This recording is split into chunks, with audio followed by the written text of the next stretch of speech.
Well, as you can see, Kobe's got his foot wrapped up. Isn't he, Kobe? And as you can also see, there's blood. I've just bathed it all. And he's come back from his walk.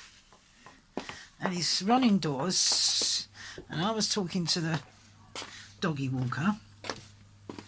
And then when I closed the door, I turned round. And there was blood everywhere, as you can see. So we went in the bathroom. And I bathed it. And it was bleeding quite bad because, as you can see, there's the tissues that I used. And anyway, he's a good boy. He let me check it out, which I did do. And got all blood all over on me.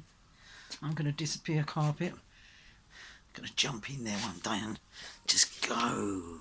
I'm going to go. And so now it's all wrapped up. And all of a sudden he's feeling sorry for himself. Whereas before he was just running around the house and as if he hadn't even noticed that he'd done it. Anyway, I checked it out. Come get on your bed. Good boy, lay down. He's walking funny now, he don't like that. And I checked it.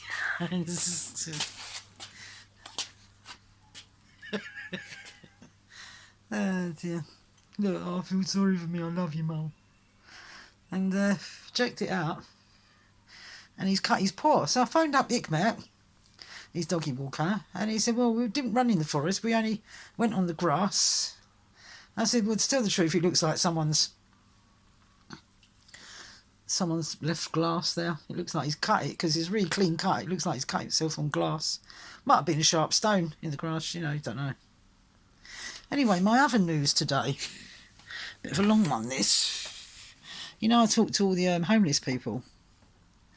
And this particular young lady that I'm talking about, she isn't a homeless person.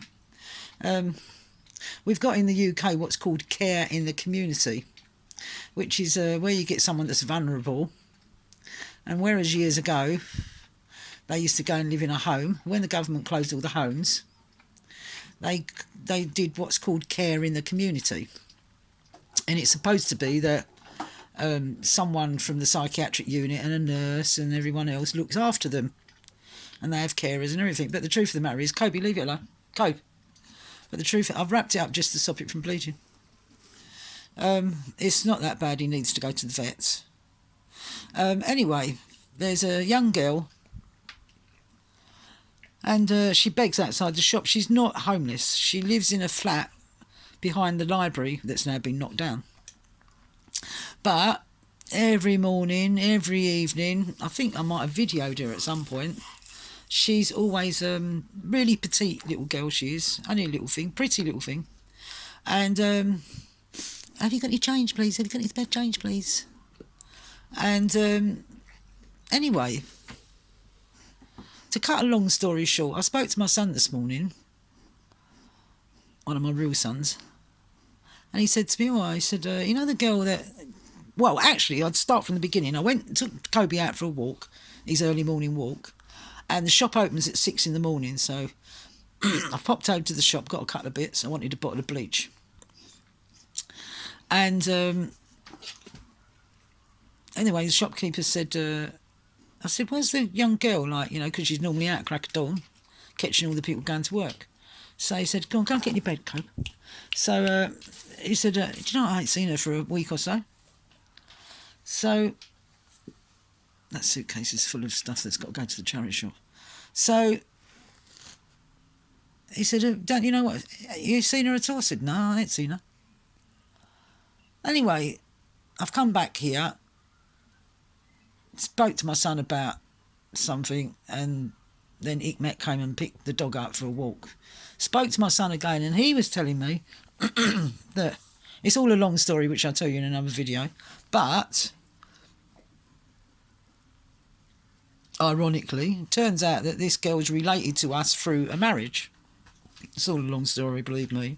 Life's one big long story. And that's how he's found out. He's found out that the young girl who's disappeared, who's got the flat across the road, who's got psychiatric problems care in the community, that she is now, at this moment, in a psychiatric hospital, has been sectioned. That means that she's been taken in as a nutcase by a doctor. But apparently, before all that happened, she was raped, and her legs were all broken. So whether they was broken, this is what he was saying to me, they don't know whether they was broken because she was run over or whether they was broken because someone attacked her legs and smashed all her legs up. But either way, she got raped, and her sister, who hasn't seen her for years, has handed, and her granddad, who they was brought up with, who's too old to look after her, have handed the care of, because they're the next of kin, so they've relinquished their being next of kin and they've signed her over to the psychiatric unit. So now this young girl is in a psychiatric unit. This has all happened in less than a week. So now she's in a psychiatric unit, hospital. I think she's in Goodmays. And with 2 busted legs, severely broken apparently. They've been broken in more than one place. And been raped. And no one's there to... I thought, I can't have that. So I said to my son, listen, find out what her real name is. And if I can find out what her real name is... Because it turns out that I'm a distant relative, which means that my nephew is married to a young girl, and the young girl's mum is her sister. Does that make sense? I never knew this. They never knew this. But they've only found it out because she got beaten up. The police contacted her sister, which is my nephew's wife's mum. And that's how they found it all out. Because my nephew, he said, I never knew anything about this sister. Anyway, it turns out that she's the young girl. Well, she's in her 30s, early 30s. And she's now in a psychiatric unit, sectioned off, with no one acting as next of kin. I said, I can't leave her there. So my son's going to try and find out what her name is. Anyway, look, yeah, one of the things I was going to do today was finishing putting that floor down. Look, I've got one piece of wood to put down. Isn't it always that you do a job and you finish nearly all of it, and there's always that one little bit that you need to do? But I need to take a template of it and get the saw from downstairs in the van. So I might do that today. And as far as the Lent, you know, today I started my Lent. I'm doing okay so far. I've only drunk water so far, and I'm not feeling hungry at all. I've had me a bit of brown toast, and I've sorted out Kobe's foot. I didn't have any antiseptic cream though. And all I've got is that bottle of vodka. You remember I bought the bottle of vodka last week, 63% proof, for my friends that were supposed to visit, and they didn't visit. So it's still out there. And I couldn't find any antiseptic in my medicine cabinet. So I did think to put some alcohol on the cut. And I thought, no, I better not, because that'd hurt him too much. So I've bandaged it up just to try and pull it together. He's cut his pad open. It's quite a bad cut, but not bad enough to go to the vets. So hopefully it'll tie itself together, and tomorrow he won't be going for a long walk and wait until it ties itself together. So anyway, that's my news today. Yeah, I'm really stressed about this young girl. You know, it's like, do you know what?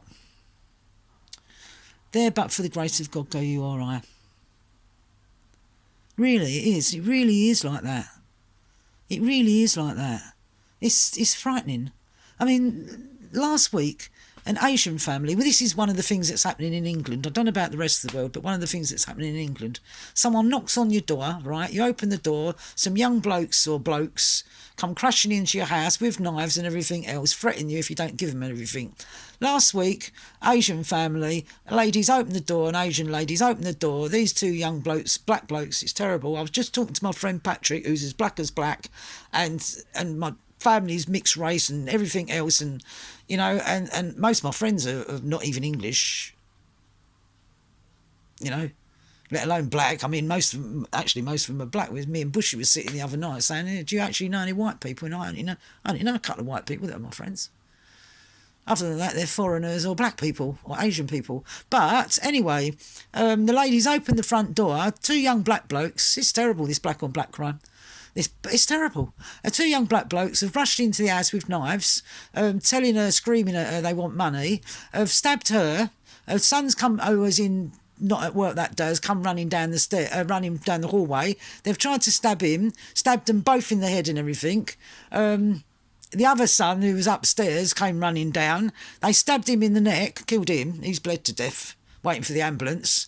And then they've run off. Got nothing out of it. They've run off.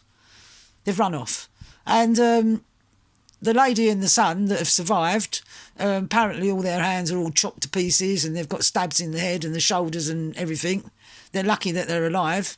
And the other son, apart from getting stabbed a lot, one of the stabs was completely fatal, stabbed him in the neck, and he bled to death. And then, with me, my adopted son, James, who you've seen on video, a week and a half ago, he was at our local library just down the road here. He phoned me up. He was meant to go to the library, pop into me, and then go to work. Phoned me up. He says, I can't pop into you because by the time we've finished here, I've got to go to work. Well, what do you mean finished there? Oh, well, I've got all the police here because someone got stabbed, and to try and escape from the people stabbing him, he ran into the library and they caught him in the doorway and finished him off in the doorway. He was a black lad and it was black boys doing it. What is going on here? You know, this is too much, man. And so he can't leave the library because all the police are all over the place and forensics, and they've all got to be interviewed to see what they saw. He said he didn't see nothing because he was sitting at the back of the library where there's no windows, but they've all got to stay there, and once they've been interviewed they can leave, but they've got to leave by the back door, which is normally the fire exit, because of the forensics. It's crazy. What's going on? And then on top of that, you've got people pinching dogs off of people. I was just talking to Patrick. Patrick's originally parents from Jamaica. I've known Patrick 40 years. He's got a lovely little dog. He says, I'm frightened to go out for a walk after 12 at night. He said, because so many people have had their dogs nicked. They're either using them for dog bait if they've been castrated or have been sterilised. They're using them for dog bait. And if they haven't been castrated or sterilised, well, if the bitch ones, the girl ones, haven't been sterilised, they're being used for breeding. And if the male ones haven't been sterilised, they're being used as dog bait. And this lockdown, right, is allowing people to get away with dog fighting and chicken fighting and all the things that would normally be completely illegal. They're getting away with it. And anyway, Kobe's settled down. He's got his... I've got to clean the hallway up. I'll go down to the van and get that saw. And, it's just... What the... going on in the world? I'll try and find out this girl's full name. I need her full name, her date of birth and everything, so... Because otherwise the hospital won't let me nowhere near her. With COVID. Oh, my son... Oh, he's not my son. He's one of my old adopted kids. Tommy Kearns. You remember Tommy Kearns? That was in hospital with a brain tumour. Well, he came out of his brain tumour. They didn't tell us until... Well, his girlfriend didn't even bother telling my son until nearly a week and a half after it happened. And which was now a month or so ago. And they put him into a normal ward. He won't never recover. He's dribbling at the mouth and all that. His girlfriend that was meant to be marrying him in May is now no longer going to marry him. And the hospital, he's now ready to leave hospital, and they're looking for a permanent home for him because he's never going to recover. My son tells me that from what the girlfriend says, he's just a cabbage. So, and no one can go and visit him. So that's it. There's nothing I can do. His mum's involved. His mum, who wasn't involved when he was a kid, is now involved now. So there's nothing I can do. I can't rescue the world. He's got people around him. He's got a sister and a brother and his mum. There's nothing I can do. Anyway, there's probably not much I can do about this young girl neither. And she's such a sweet thing as well. Oh, it's obvious she's got psychiatric problems, but she's so sweet. She's like, excuse me, can you spare some change, please? And everyone knows her. And everyone, like the shopkeeper said, where's she gone? I don't know. And then my son happened to mention all of that it's sister, whatever. And, yeah, there's nothing that they could do. Well, just, world's gone mad, isn't it? World's gone mad. Right, anyway, Kobe's laying down relaxing now. Seems his foot's not hurting him. It's wrapped up, stopped bleeding. Hallway needs cleaning up. Van needs emptying out. I've got loads of car boot, well, not car boot stuff, it's charity stuff now. That's all got to be loaded into the van and taken to the charity shop. I've still got my Sainsbury's trolley there that's waiting to go downstairs. Be loaded into the van, and I better get on with it, better I? Love you lots. Love yourselves more. Bye bye.